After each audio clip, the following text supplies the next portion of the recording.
You know, I get scared when people tell me they're operating at 50 to 60% of their potential, because that means right now you can only 2x. Ideally, it should be like, you know, I know there's a lot more in me, I'm probably operating around 10 to 15%. That way I can see myself 10x in what I'm doing now. I can see myself operating at a way higher level. So when you even tell yourself I'm operating at 50 to 60% of your potential, you're putting a cap on yourself. I'm Fawaz, alhamdulillah, and I've built a holding company that's generated over $10 million. I've scaled multiple companies to 7 figures from Allah's fadl, of course, and our clients generate over $120 million annually. Every time you're trying to go to the next level, there needs to be a different version of you. You need to scale you in order to scale the business. You need to get you operating at a high level in order to get the business to operate at a high level as well. You need a system upgrade, just like we do for our clients who generate over $120 million collectively annually. We will do the exact same for you and help you get your time back, make a hell of a lot more money, and scale your company, inshallah. So a lot of us know we have so much more in us. So why do we never think, how do we get to this potential? Because with the way Allah created all of us, what a shame if we don't exert maximum effort in doing something great in this dunya. If we don't use every resource, every genius, every ability Allah gave us in, actually reaching our peak, then shame on us. I don't see peak performance as a choice. There's no other option. There's no other option. Because otherwise, all the things Allah gave you, you didn't make use of it. Right? Everyone here knows, put your hands up, sarahatan, if you know you could be more. If you know you could do more for the dunya right now, put your hands up. If you know you could do more for your brothers, right? So we all understand fundamentally we're working suboptimally. And I don't understand, do we not, especially one thing that changed my concept of what performance was what? Time. I'm going to talk about time here, right? Okay, I'm going to ask you guys a question. Who believes time is more important than money? Now, how many of us operate like time is more important than money? This is very interesting because I see brothers like very, very careful where and what they put their money in, and rightfully so, right? Israf is not something that the deen preaches against israf, right? Extravagance.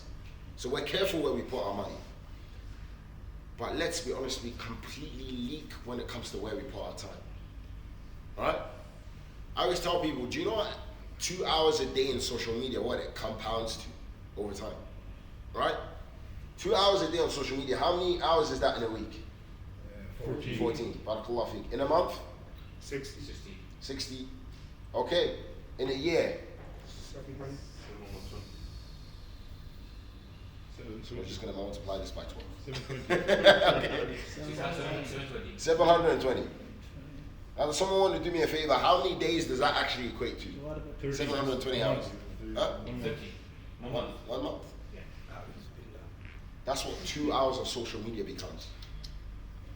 That's what 2 hours a day of social media becomes. Wallahi, by the way, the bulk of people use more social media for more than 2 hours a day. Zarahatan. So 1 month, every year of your life, 1 month, you're on social media. Meaning, in 12 years, 1 out of those 12 years, 1 in every 12 years, you spend on social media. Well, this is disgusting. But we never look at time like that. We never look at time with such importance. Now, imagine we were able to structure and design the way we lived our lives. Look at how we could turn the compound of time into something great. Right? How we can turn 2 hours of effort into something phenomenal if we're intentional about how we work, how we use our time. And this is why I believe all of us have to design.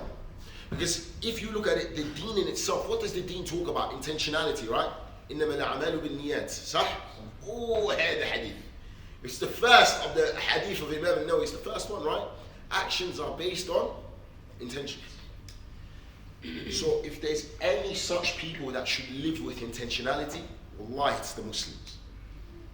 And if there's anyone who it's mandatory to live with the intentionality, it's the Muslims who care about building something great.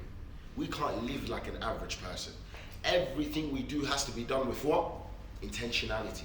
Every word we utter, everything we do, what we look at, what we don't look at, the thing we allow to come into our ears, the noise, the words, what we allow ourselves to see, everything has to be intentional. And it all starts with how you spend your time. You know, my sheikh said something very, very important to me, right? He said, Fawaz, you show me how you spend your day, how you spend your time, and I'll show you where your life is going. And I didn't understand it at the time. And then, you know, I've done what I refer to as a time audit, which we do with all our clients, right? Now, I'm gonna get you guys to do a subversion of it on your phone. I want you to recall, obviously not why we were here, but a couple of days, what were you doing every hour of every day? And look, I always say, you can lie to me, you can lie to yourself, that's your problem. Quite frankly, I don't gain anything. I don't care if you spend your time effectively or not. Does that make sense? Ideally, we just want to get you to your destination. So I want you to be honest. Know all of the hours you had in a day. I want you to ask yourself, what were you doing for every hour that day? Do your best to recall. And then I want you to ask yourself the next question. We'll do this exercise now in a minute, right? How many of those hours were actually conducive to the thing that you want to build and what you want to achieve? Right? So how many of the hours of this big vision and this big why that you claim you have, and I know you have it, I know you want to build something big, how many of those hours were conducive to building that thing? Please feel free to do a quick time audit, inshallah. I'm going to give you guys about 2-3 minutes, inshallah. Can you put out the hours of the day and then?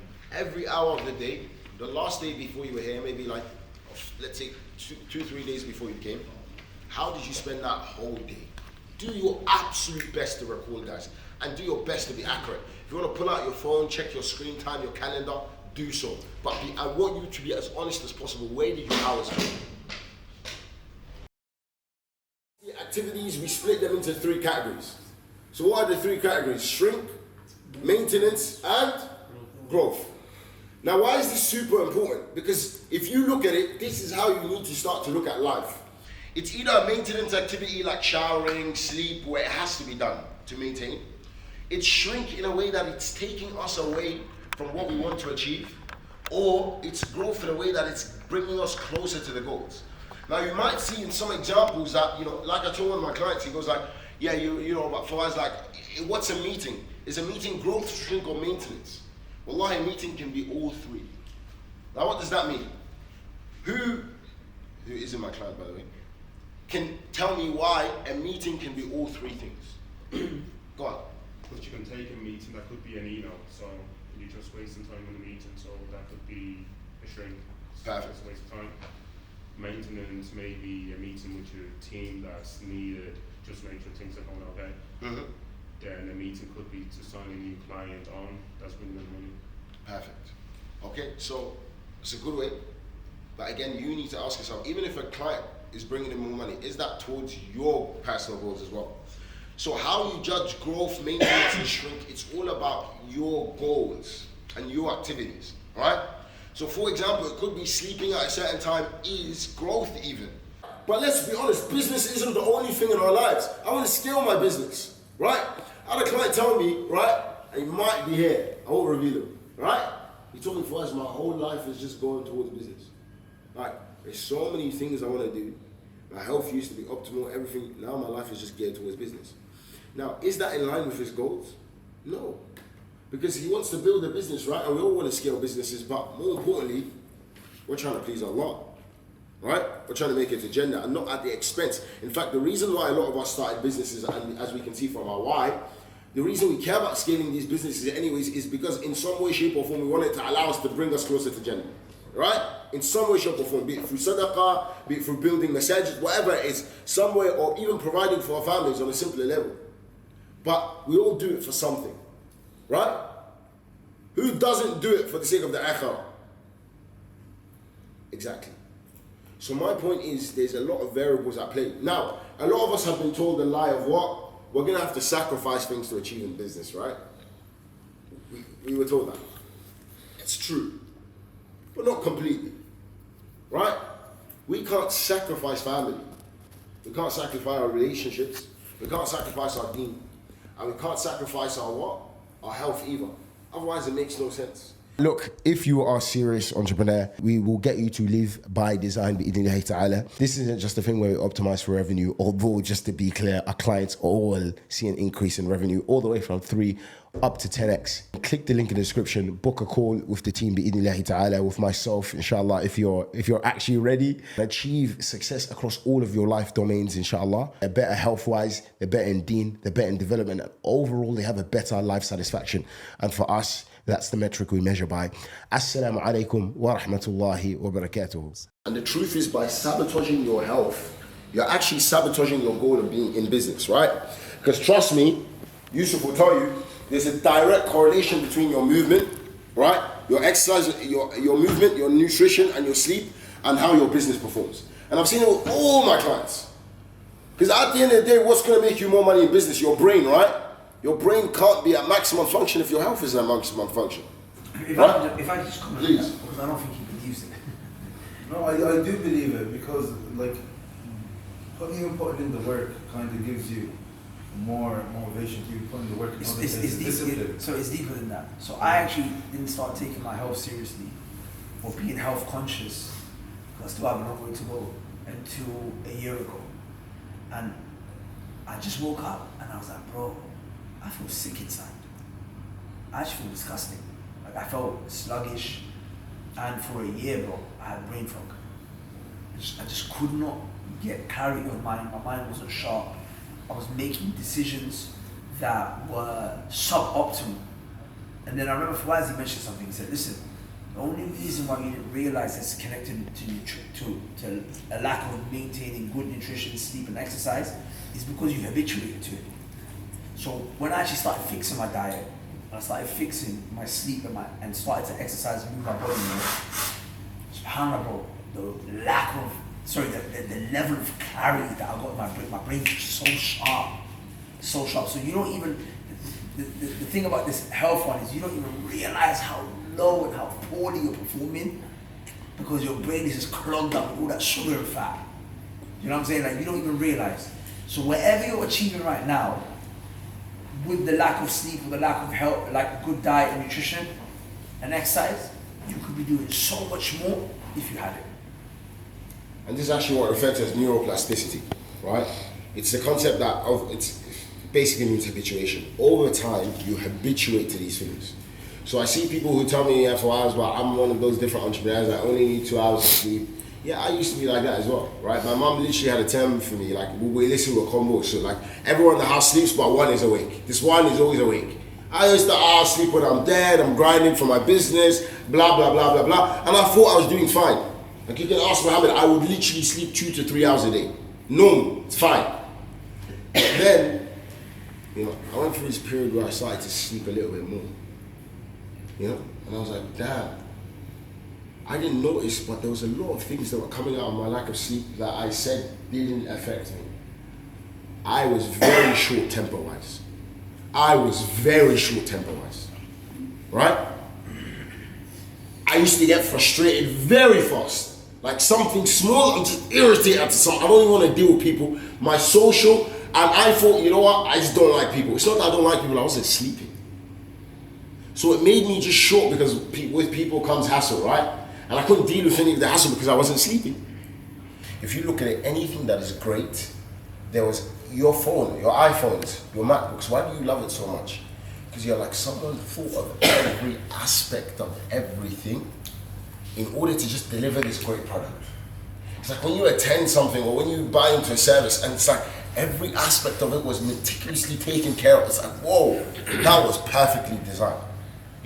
Sometimes, why do we like ergonomic chairs, for example? It's because somebody took time to design a chair to fit the structure of our body, right? Why do we like certain cars? Because they thought of everything. Someone thought about how it's a long drive and there's massage sheets and heat seats, and it's because of what? Design.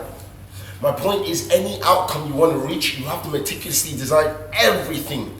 Meticulously, guys, is the key word. Carefully, in order to reach that desired outcome. And when you do this, you have a life that enables you, not a life that distracts you, right? That's the conversation we had with the first day, brother. I'm not. He said life becomes skill, etc. It does. But when you meticulously design, you actually have a life that is enabling you to get to your goals, right? It's like, I always tell people, it's like living a minute away from the masjid, and it's pretty hard not to go pray in it. In the masjid, if you live a minute away or 2 minutes away, it becomes more difficult to stay inside your house than to not go to the masjid. So we design our environment in a way, I always say, first thing I tell my clients is, look, my job is one thing. I want to design your life in a way, and being Allah Ta'ala will design your life in a way where if you want to fail, you're actually going to have to fight your design. Do you understand that? Look at the difference. A lot of us are fighting for success. We're battling through the realms of chaos for what? In order to become successful. No. We want to design everything in a way where in order to fail, in order to become successful, all we have to do is just live. You just follow our design. Everything's already designed. It's like, how can you hold the camera and not take a picture? You have to be an idiot. Like, there's a big button, the lens. It's like, I don't know where to point it. Come on. Everything is clear. It's meticulously designed. How can we design our lives in a way that success, just by living through the design, becomes automatic? And the only way to fail is to abandon or to fight the design itself. Does that make sense? So that's the goal. That's why I want you guys to think of everything. We have to change our mindset. Do you know what an anchor problem is? Who knows what an anchor problem is? And we'll get back to this rating things in a second. Right? Go on. Wasn't it your perspective on a problem that shifts your perspective? No, exactly. An anchor problem is a problem that can't be changed. It's like, the weather is so hot today. Okay, what are we going to do about it? That's an anchor. It's something that we can't have a direct, we can't change it. It's happening. It's the way it is. But we can reframe how we view the situation. And this is what design thinking is about. It's about, okay, life is chaotic, but how can I actually reframe it in a way where that chaos gives towards me rather than takes away from me? So we start to ask ourselves interesting questions, and my clients will sit here and tell you that the most important thing we do is ask questions. Because that's the most important thing. The right question brings out the right what? Answer. And to come up with an answer requires thought. You have to think. And when you think, you reach new breakthroughs. All Ustad done yesterday with you is what? He just got you guys to ask yourselves some key questions. And that led to what? Some breakthroughs. So we operate with the same thing. It's all about reframing. It's not based off of this situation. Like even right now, I remember I was telling Mohammed about a time. Me and Sheikh Khalifa and Mohammed were having a conversation about a time. Our company went 50 G's under. 50 G's under. Company is collapsing now. And that's not even including what needs to be paid for salaries and this is just 50K under right now. Right? You can look at the problem, sure, and think, I'm 50, what am I going to do, 50 grand? Or you can reframe. How can I make this, L? How can I actually use this minus 50K as a situation that becomes what? Fantastic. And I promise you in the following months, the company scaled more than ever. Wallahi alhamd from Allah's fadl. Right? From what? Just looking at it differently. Even the worst of things can become great if you learn to reframe and look at it in a different way. And it is what our deen teaches at the end of the day, right? This goes back to a hadith I love. The Prophet says, "Ajaban li umur al-mu'min." Strange is the affair of the believer. For everything is good for him. Everything, in every situation is good for him. Right? Can you give an example of, let's say, a problem and how maybe you can... Perfect. Okay. Very good. So when we were in the minuses, right? Or even, for example, when I had an issue with my team, I reframed it. I can't change my team, but I can change my leadership. So now I benefited. I'm growing as a leader, all right? Which automatically changes my team. I can't change a human being. The quickest way to actually change somebody's behavior, by the way, is to change your behavior towards them. People don't realize this. If you want to change somebody, change yours, how you behave towards them. So shifting and going from an anchor problem, you look at the variables of what? Control. So I always say VOC, the variables of control.